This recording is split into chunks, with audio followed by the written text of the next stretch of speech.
This podcast is brought to you by the Association for Coaching, the world's leading international professional body, which is advancing coaching in business and society worldwide. I am your host, Dina Sabry Fivaz, and I'm a transition coach and founder of Agape Heart and Soul. In this new series, I'm delighted to introduce you to experts, coaches, and thought leaders who share their passion for being a coach versus doing coaching, for coaching beyond tools. Our aim is to challenge ourselves as coaches to reconsider some of the prevailing thinking around what good coaching looks like and to inspire ourselves to dare and truly show up within the coaching relationship. A very warm welcome to our listeners today. I am here with Helena Clayton. Helena, it's a huge pleasure to have you here with us today. It's great to be here, and ever since we connected a few weeks ago now, I've been very much looking forward to this moment. Yeah, great to be here. Same here. So I'd love to explore with you today the role of love in coaching. But before we do that, what would you like our listeners to know about you? That's probably the hardest question of all that you might pose to me. So for 25 years, I've been working in leadership development, OD, coaching, now also coach supervising with public, private, not-for-profit sectors. And that's been my work, and it always will be, I would imagine. But I think the thing I'd want to bring in, of course, which is why we're talking, is the love strand in that. So in many ways, I'm a fairly straightforward leadership development consultant and coach. But since about 2018, I think, maybe 2017, probably, I started to get really interested in love and the role that it should play in leadership and in organizations and in our working world. I had been doing a lot ever since my 20s when I started in therapy. I'd always done a kind of a parallel track of personal growth, personal development work. And through much of that, especially from the 2000s maybe, with things like the Hoffman process, shadow work, a fabulous organization called Celebration of Being, I started to see how often in these sort of personal growth spaces that when people showed up with pain, struggle, difficulty, whatever they were looking to work on, what I noticed so clearly was when those things, whatever they were, when they were met with love, then there was healing. Not that it was healed, but there was healing. And I started to see that the folks who were, with me on a weekend workshop or a week-long thing, they were the same people who would put on a corporate uniform on a Monday morning and pitch up in a much more sterile, potentially toxic environment where the love was mostly absent. So I started to get curious about if, as I believe, and most spiritual traditions will say, we are hardwired for love. Where did that love go? What happened to it in organizations?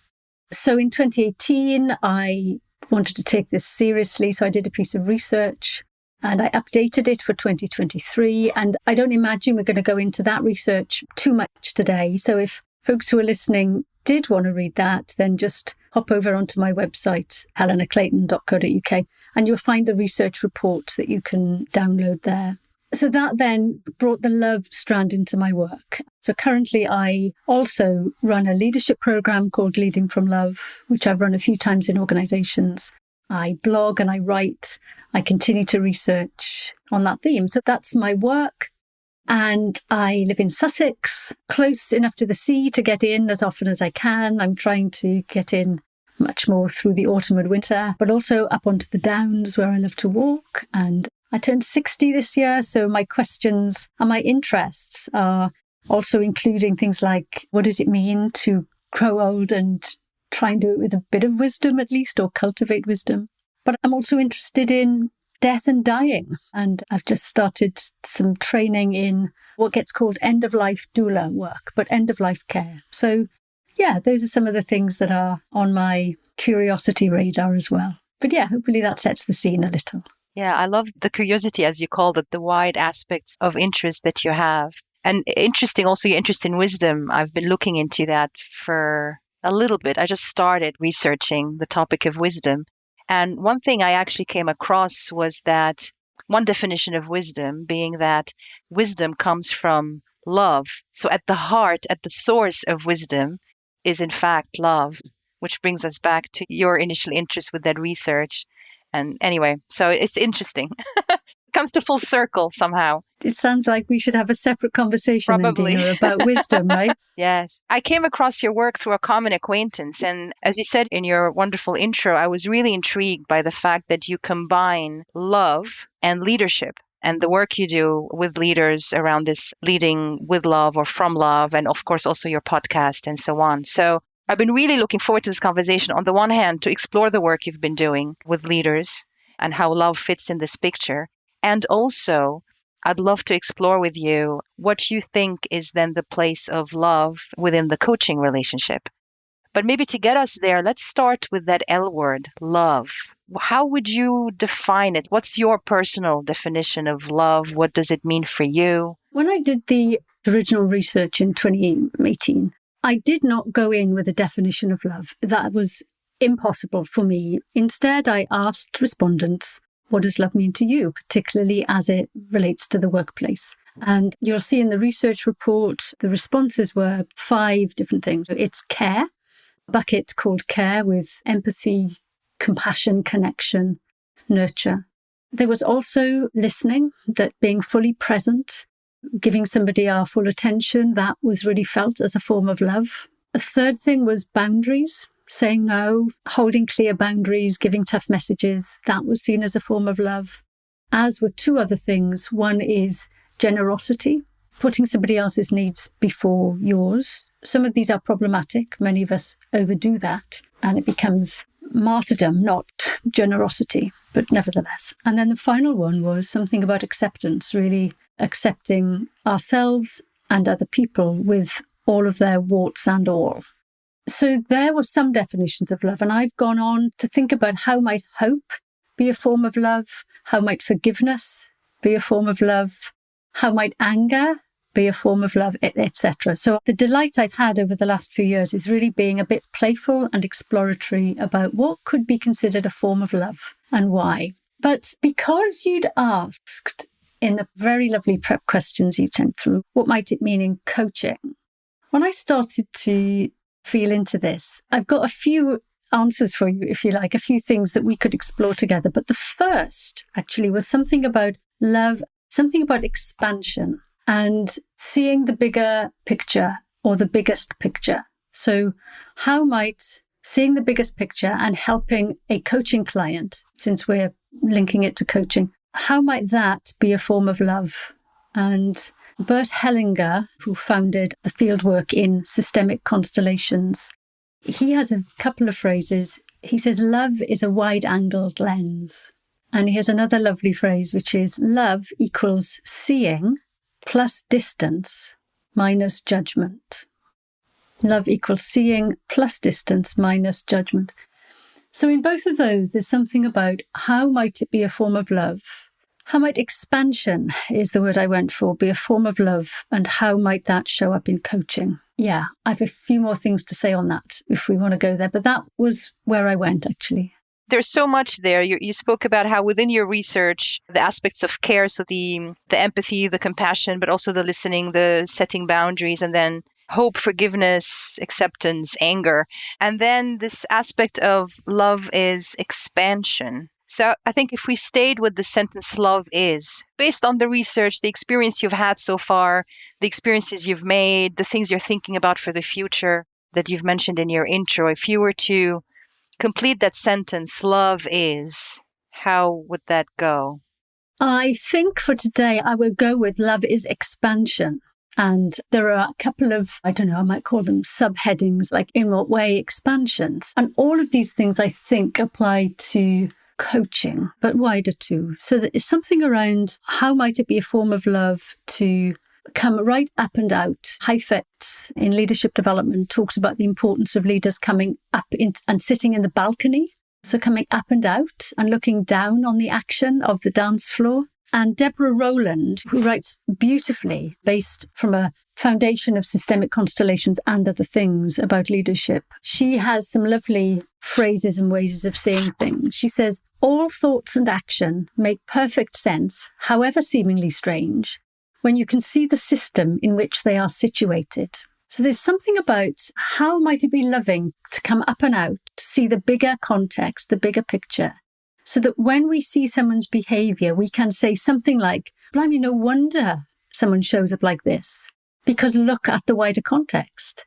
Look at what happened to them historically, generational trauma, personal trauma. Look at what happened half an hour ago. Look at the systemic patterns that we're all part of, and the patterns of systemic violence or oppression, things that we can't move against, we can't act against, but they are influencing us. Something around how can we come up and out? And about a year or so, I was introduced to the coaches will know this model, I'm sure, the seven-eyed model of supervision. And in that, one of the modes, one of the lenses, is the context that this piece of coaching or coach supervision, whatever it might be, is within. And I think I am increasingly coming to understand the value and importance of looking at the context, the bigger context in which a coaching issue sits. And for me, that feels like a form of love. It feels like a generous way to look at an issue. Yeah, so something like that. So that's one element of expansion. Let me pause there. I know I can go on, Dina, so I'm going to try and catch myself to put in pauses. I think it's great. There are two images come to my mind, and you mentioned the word distance. And then there's this aspect of allowing space within the relationship. And distance is interesting. You mentioned the up and out, and the examples you mentioned, though, sometimes I was thinking that almost sounds like also an up and in. Like there's a zooming out and gaining that distance and looking at the bigger picture. But sometimes it's a zooming in and really looking at, so what is it that this person is sitting in? What is the context? What is the hardship? What is the grief, if that is where they're in, or the hope or the dream or the vision? So there's a going out, but I imagine at some point there's also a going in. At some point, I'm not sure how that resonates with you or how, in your experience, if you've seen that distance, but different lenses. It's not just in a way, but sometimes also coming really close. Definitely. And I love that you bring this in, because there is I'm dredging this up from my past. There's a theorist, a strategy theorist called Henry Mintzberg. I don't even know if he's still around. Apologies, folks. But he has a model called strategy as seeing. How do we see above, beneath, alongside, through, beyond? So I think there's something similar here that you're bringing in, which is, for example, and this isn't a psychology lens, it's something other, I think. How can we, a bit like an iceberg, how can we expand by going beneath the waterline with a coaching client or in coaching or with anybody? To see what's beneath the surface that would welcome or benefit from being brought up to the surface, being brought into the light or being talked about. I'm thinking of things like trauma. What can we help people connect to? And I'm really recognizing here that a coach is not a therapist, but nevertheless, those boundaries are starting to blur, I think, in the fields. But there's something around what might have happened in the past that may be informing what's happening in the present, even if we don't take that to a therapeutic lens. There's something too about parts work. What are the parts of me, the parts that I have disowned or made bad in some way or been shamed for, that I have tried to lock away in a cupboard because I don't like them? So again, there's something expansive about going to look for those parts, to check in on how they're doing, to welcome them, to know they are accepted and even loved and befriended. That's very difficult work. But I think that's also a form of expansion. How can we go deeper inside to see what we might have lost connection with? What's our inner context? So yeah, I think it's both up and out and also deeply in. Yes. So love is expansion. You mentioned something around love is shedding light, and there were some beautiful examples in there. There was something around the love is going deeper, and love is reconnecting. I think love is welcoming. Systemic constellations teaches us something, that everything deserves a place. Everything in a system, whether that's my inner system or the bigger system, everything belongs. Whether you like it or not, whether it's labeled as helpful or not, everything has a place. So there's something about love is welcoming. Love says, hello, you're very welcome here, to whatever or whoever. Come and sit down. We may disagree or it may be bumpy, but you are welcome. And I think there's a generosity there. There's a phrase about, I think it comes from the world of inclusion, D&I, around inviting more people to the table. And then the counter to that is when somebody might say, sure, but actually we need to build a bigger table, or let's build a new table. So I think love is also making sure the table is huge so that more can be welcomed. Something like that. I'm a bit abstract here, but I hope that makes sense. I think what it reminds me of is Carl Rogers. One of his 6 conditions is unconditional positive regard. And that's what it just reminded me of, this ability to take in and accept the whole person, whatever they bring. It's not that I necessarily like everything they say or agree with everything they are saying, but there's unconditional. He didn't call it love. He called it positive regard. But in a way, I wonder if love lies behind that UPR, this ability to take all parts of that person in love and acceptance. I think it absolutely is. And I am just massively struck by how impossible for us as human beings that is, right? Of course, it's a beautiful aspiration. And I think it's, for me anyway, part of my spiritual practice to try and get 1% closer to being a bit more like that. I know all too well the parts of me that are judgy and vindictive and cold. And I know how hard I have to work to accept or welcome or hold people in unconditional anything. I know it's quite common these days to put the word radical in front of all sorts of things, but I do think that the work you've just described requires the word radical. It's radical acceptance. We look at the world, well, I suppose the world as it always has been, but it certainly feels like now, where there is so much conflict and binary positions and cancelling of others, killing as a form of cancelling. There's a huge, enormous piece of work to do, even for me as a single individual, to cultivate those conditions in myself on a micro day-to-day level. It feels almost impossible, but it is the work that's needed, I think. You reminded me, and this was a few years back, I used to work as an employee counselor in my former company. And one of the counselors there, she was a therapist, she was a psychotherapist, and she was supporting the company as an employee counselor. And I remember there was a situation where somebody was complaining about this manager and how she's showing up and how she behaves and so on.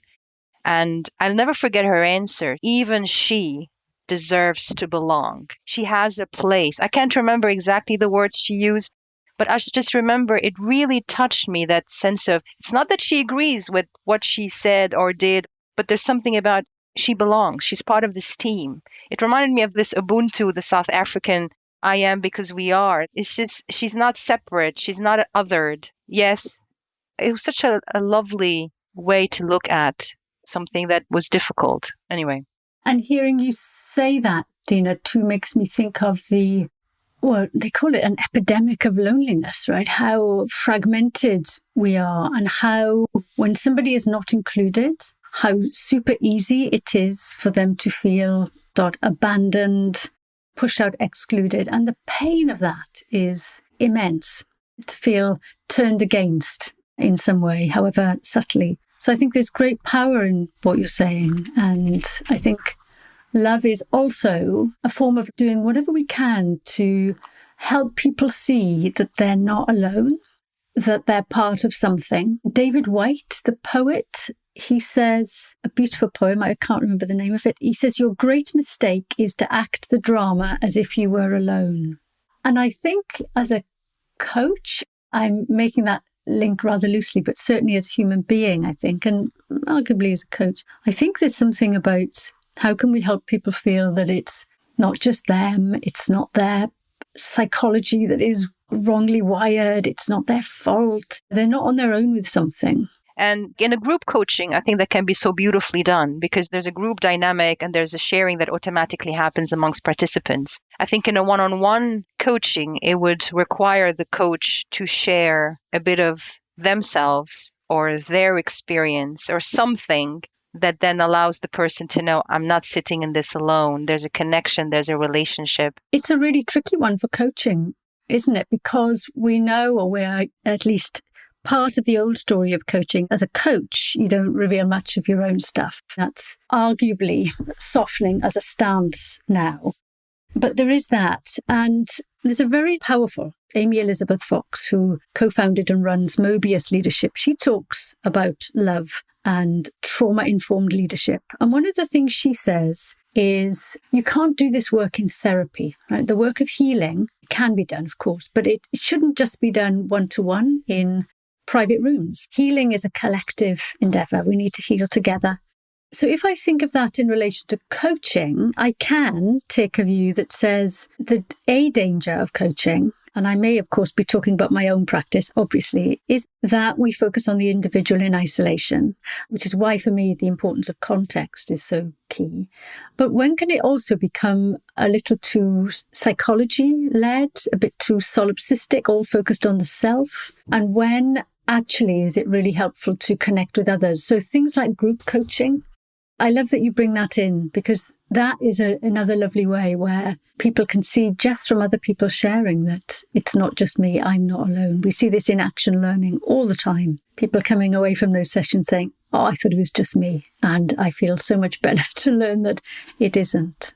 So yeah, something about doing coaching work in a shared space, I think has great power. So actually, maybe this is a nice segue to zoom in a bit on the work you do with leaders in those workshops. So what do you do? Like, what does that look like? I guess that's what I find myself curious about. And what's been the impact you've seen of that kind of work? Nice question. So early days still, I think. So it's worth saying that in my regular corporate work, love doesn't appear much, because there is another organizational agenda, of course, to tailor the work around. But what I always do, though, is when I introduce myself to a new group of people, I always say, and one of the things I do is I write speaker on programs about love and the role it could play in organizations. And some years ago, that sort of thing was met with a range of responses. One is a face planting. Get me out of here now. Who is this weird hippie woman trying to run this? And a couple of people would always sit forward with interest. What I notice now, so I don't know, 8 years on, is that very few people do the former and more people say, it is so amazing that you're using this word in this context. And obviously that's not my work. I think that's things like the pandemic, which I think really gave us a jolt around the importance of human connection and the way we relate. So I think the mood is shifting slightly. More people are open to the word love. And my sense is that folks are starved or thirsty or hungry for some form of soulful connection, more poetry. The poet Mary Oliver in The Wild Geese says something like, you only need to know what the soft animal of your body loves. I've misquoted there. And I think that modern life, and certainly modern organizational life, really severs us from playfulness, creativity, our nature. Many of us, because we work so much and so hard, we don't get much chance to connect with things of the soul. So when the word love is mentioned in an organizational context, lots of ears prick up. So I think it speaks to something, a core human need. And if we looked at the practical side, it's hard for me to imagine. So what would such a session with leaders look like when putting love at the heart of leadership and at the center of leadership? What are some of the things that show up in the room in this setting? Some of the topics maybe that come up for you? Again, none of these are in my regular corporate work. So folks who come onto a Leading from Love program, say, their organization has specifically bought that work and brought it in. So people who sign up for that program are self-selecting. And that's significant, I think, because they are already demonstrating an interest in wanting to explore their leadership through a lens of love. But things we might talk about are things like, and not in this order particularly, what's their own personal relationship with love? What have they come to understand love as? And where did they learn that? So what did they come to understand as love based on how their primary caregivers, parents or primary caregivers, were with them? What did they learn about love from their friends from early school? What have they come to absorb and understand as love from what society or the world has taught them. We'll often start with a very grounded research, bottom-up approach to what does love mean for you? Bigger questions like what matters most to you? What resources you? What really nourishes you? This is all on the kind of what's their own relationship with love. On some of the programs, I might do a guided visualization where people are invited to, in their mind's eye, call in or bring in people who have loved them, figures from their faith, for example, from whom they feel love or loved, things in the world that they have loved, whether it's an animal or a place.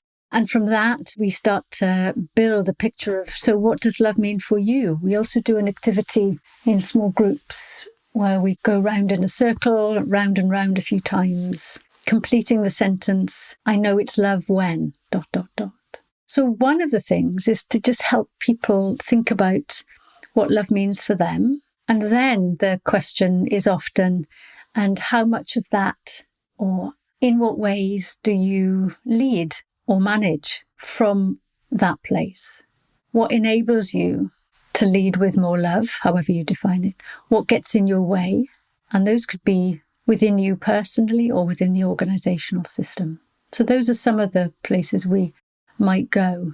Many other places, yeah. One thing I was thinking about as you were describing this is that I imagine, especially the first one in terms of what's my relationship with love, what nourishes me, how do I define it? And for some, depending on our story and our histories, it can also trigger, it can bring back not just the loving moments, but also the painful moments, maybe where we sought love, but it wasn't there. And I wonder how, or what's your way of then containing that space? Because I imagine for some of us, it's like, some stuff I might still be able to manage in the session and contain it and make sure that the space is safe to have those conversations. But because we're not therapists, there might be a point where I'm curious, how do you do it? Well, first, that level of work is never done first session or immediately. There's something about that will find its natural place once we've been working for a while. We might start a bit more cognitively. Second, I will almost always begin that kind of work with writing, not speaking. So people can just make their own notes without having to talk about it in front of anybody else. So this is private work. There's something about always inviting folks to look after themselves. If they know there is an area that is big that they don't want to look at, don't look at it. Don't bring it in. So really find your own ways to look after yourself.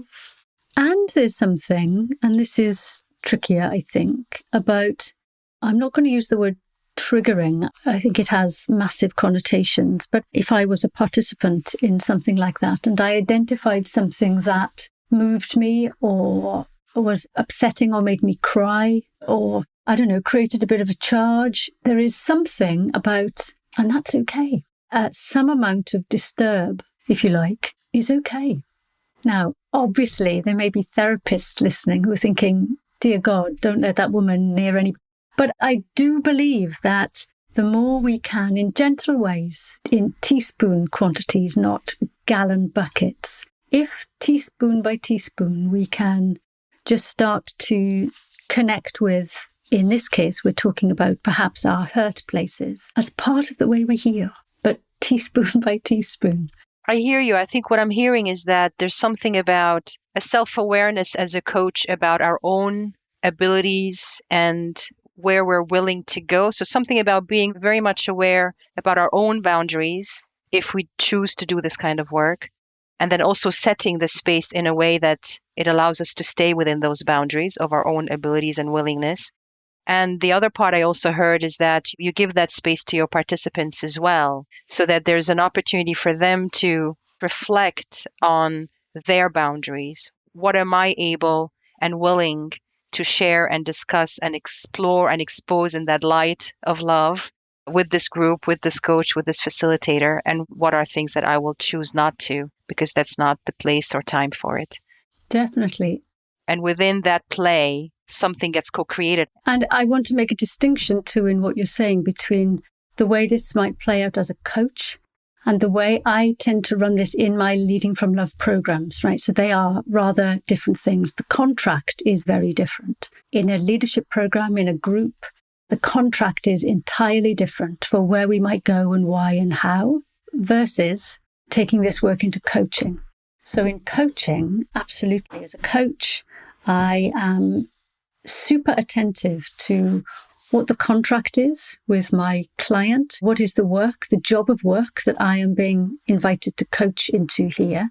What is it for my immediate client? What is it for the organization? So that, of course, is key. There's a coach called Miles. Listening to a coaching podcast with him, he's amazing. One of the things he said was, which really made me pay attention, was that coaching had become way too psychological, way too introspective. And actually the job of work was about colour outside the lines. He was saying, just stick to the job you are contracted to do. So there is something about that as a coach. And in supervision, when I take my coaching to supervision, one of the things I'm always very attentive to is what's the ethics of my coaching? When might I be approaching a boundary that I should not cross? And that may be towards a more therapeutic stance. It may be something else. But absolutely, those are vital things to pay micro attention to as we coach. And I think the contract is rather different in a group program, very different. So I do want to make that distinction for coaching. So if we maybe stay within the coaching relationship, and if we took that love lens, what would a coaching conversation that's approached through the lens of love look or feel like, you think? What's been your experience? How does it even start? Maybe it starts before the session starts. I'm not sure. It's interesting. I'm picking up on your unconditional positive regard, and I'm thinking of two things. One is a conversation, a podcast I did with Robin Showett, who I know is part of your series here. And we ended up talking about, it's like, how can you, with a coaching client or with anybody really, how can you pre-love them? So even before they appear or come through a door, how can you have set yourself up internally to already love them? What happens if you pre-love them? What conditions does that create for the, in this case, coaching session? And I'm reminded to a lovely guy called Joshua Abramson, who he starts every exchange. He's not a coach, but he starts every email, every exchange with the words, I love you. So when we met this morning, Dina, and we said hello, he would say, I love you. Hello, Dina, how are you? He starts his emails with, I love you, Helena. Now, about that meeting we're trying to set up. And that, I think, is really interesting. How might creating the interior conditions to love the person that you're about to talk to, how might that change the field of the coaching? I don't know. What do you think to that notion? It's fascinating. I mean, there's so much going on in my mind at the moment because I'm thinking, gosh, would I dare start every one of my emails? Right. Including, I guess he does it also with strangers, first-time clients. I do believe so. I got a request for a coaching and I started with, I love you. So, and here's my proposal. Let's have a conversation. And because of my reaction to the idea of doing that myself, I noticed that there is something about how we define love or what we associate with the word love as a group, as a society, because it's not a dirty word. Love is a beautiful word. And yet there's something about, would I dare? How will this be perceived? Will they think I'm a weirdo or a perv or so interesting? And I love that he does that. It's bold, isn't it? It's the jumping into ice cold water bold. I'm really with you. Yes. But why is it that in our society, this is seen as an exception? Do you know what I mean? That's the other thing in my mind now. How come that this is considered and not the norm? The word love has got so tangled up with sex, obviously religion, Valentine's Day, greetings cards. And certainly it's none of those associations are appropriate for the workplace. So there's something like love's been dealt a really bad hand. It's got a lot to overcome. But yeah, it's a good question. How come? And I'm also thinking, though, that, again, I forget who said this. The success of the intervention depends on the interior conditions of the intervener. And I think that was said in a kind of an OD type context. I really should know the reference. But there's something around, even if we take Carl Rogers' unconditional positive regard, how might it be if I take a moment before the coaching session begins to find a place of love, wherever that sits in my body, in my heart, for the person I'm about to coach? How can I say to them, even in my mind's eye, I love you, and then say hello? Something about how might things go differently if we had that as a practice. I love that. It's the decision, whether spoken or unspoken, that I've already decided to love you before even coming in, seeing your face, getting to know you, starting the conversation. There's a conscious decision. I love you. Lots of researchers, writers will say things like, love is a muscle and it needs developing, it needs strengthening. Love is a practice. If we want to expand our capacity for love, we have to work at it. We have to practice daily, moment by moment, in order to do that. I guess that brings us back to the idea of love as expansion and that sense of spaciousness. And that brings me back, because a lot of the time, sometimes I hear coaches feel that pressure of, but we got to perform. We got to achieve that objective. There's so little time. Maybe I sit with my client for 60 or 90 minutes. How do we make use of that time best? And the idea of best is the efficiency. What's the most efficient way? But when I hear you speak, I get more of a sense of spaciousness. There's using the time, even if it's for a long silence, staying with something longer than might feel comfortable, but yet feels important or necessary. I don't know if that makes any sense, but it's just something about the spaciousness of the relationship when it's looked at a lens of love and taking the time, as opposed to running towards a result, a specific outcome. I'm not sure. What's your reaction to that, or how much of that resonates, doesn't resonate? Well, I'll take your I'm not sure, and I'll say I am sure, based on what you've just described. I can feel really sure that creating the spaciousness that you described there is an act of love, actually. I can definitely speak for me. I am pressed and compressed and driven and reactive, that I definitely know that when I make space for me, it feels like an act of love. And when I can help people make space or create a clearing for them to think, for them to breathe, for them to be, that feels like an act of love, not least because it is counter to the prevailing capitalist ways of working. I quote this a lot. The American pastor John Mark Comer says, "You can't be a hurried person and a loving person." And that may not be true for people listening. It is true for me. And I know that when I can create more space and slow down, I can connect to love more. And I'm thinking of the Nancy Klein Thinking Partnership work, which I learned with Meg Pepin. And if anyone is interested in learning that work, where actually as a coach or as a thinking partner, the discipline is to say very little. And that to me felt like a practice of love, a coaching practice that had love at its heart, generosity and love. You said something in one of your podcasts, which I highly recommend to our listeners, by the way. There's some brilliant episodes in there. And you said something about, I'm not neutral as a coach. I think this might have been the statement. And again, looking at this from a lens of love, if you are not neutral in the coaching relationship, what are you? Like if you were to say, I'm not neutral, I am ... Yeah, as I responded, I felt very emotional, I noticed, because my instinct to complete that sentence was to say something like, I am for the client. I'm on the client's side. And I'm hearing how that is really not neutral. But nevertheless, that's where I went in that moment. And yeah, I am in the client's corner. Now, clearly my role is also to help the client see their issue from a range of perspectives. It's to do whatever I can to help them towards new thinking, new insights, wider range of options. It fits with your definition initially, because you did talk about the boundaries, and the love also can say no. Love might get angry. What I try and do is hold that non-neutrality in front of me so I can see it clearly.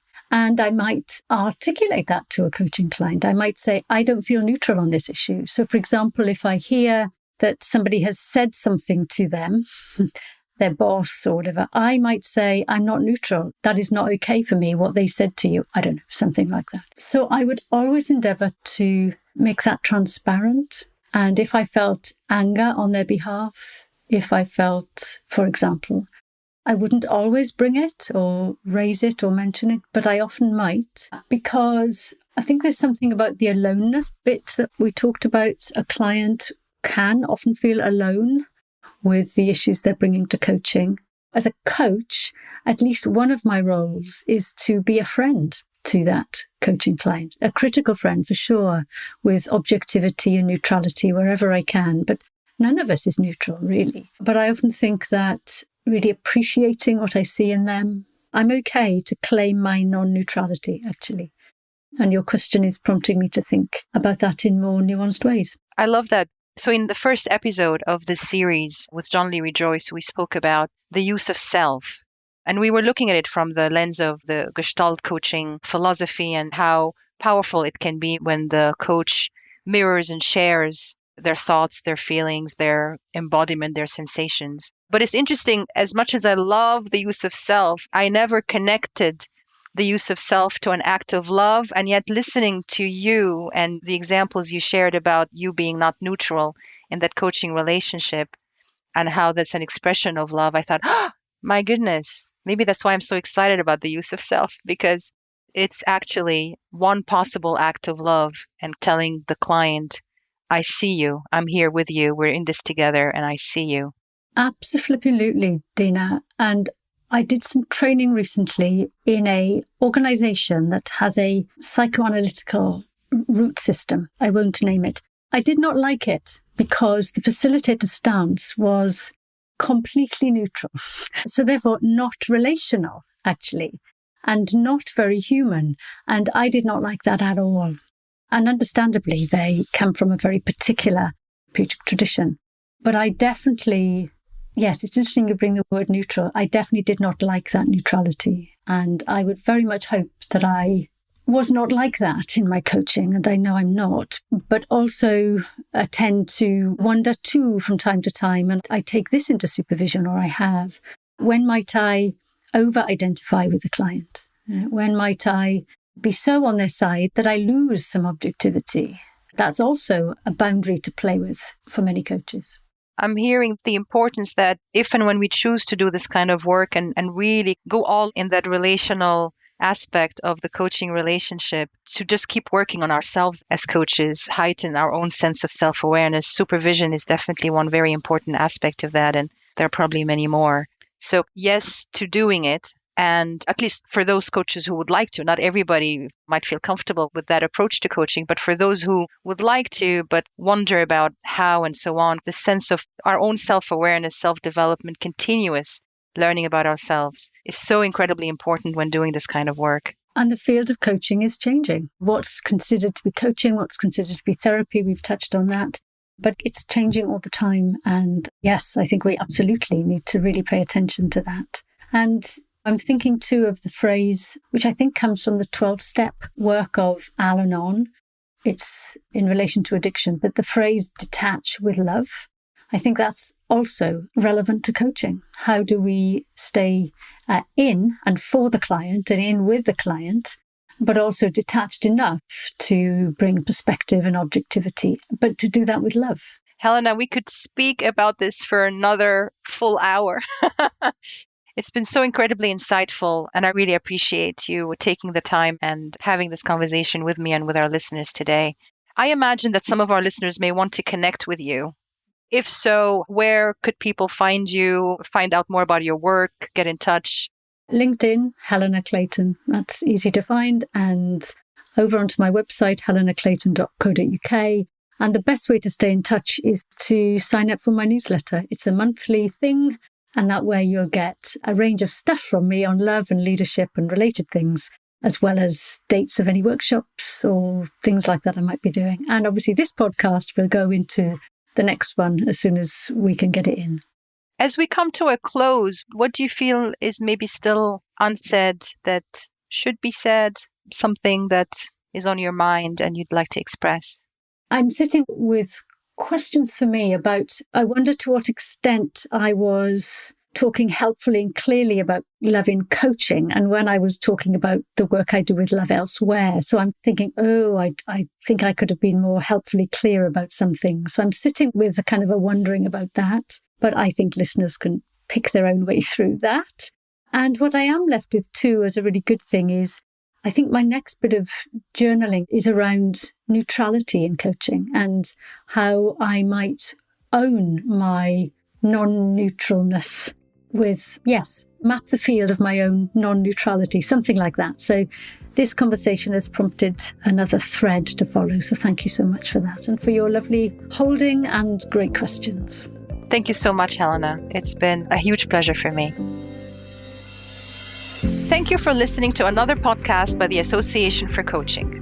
For over 20 years, our purpose has been to inspire and champion coaching excellence, advance the coaching profession, and make a sustainable difference to individuals, organizations, and society. To find out more about the AC and our member benefits, follow us on LinkedIn or visit our webpage at associationforcoaching.com. Explore our digital learning hub and enjoy our extensive library of on-demand webinars, signature programs, member benefits, interviews, podcasts, and live events featuring the latest industry trends to help you develop your coaching expertise.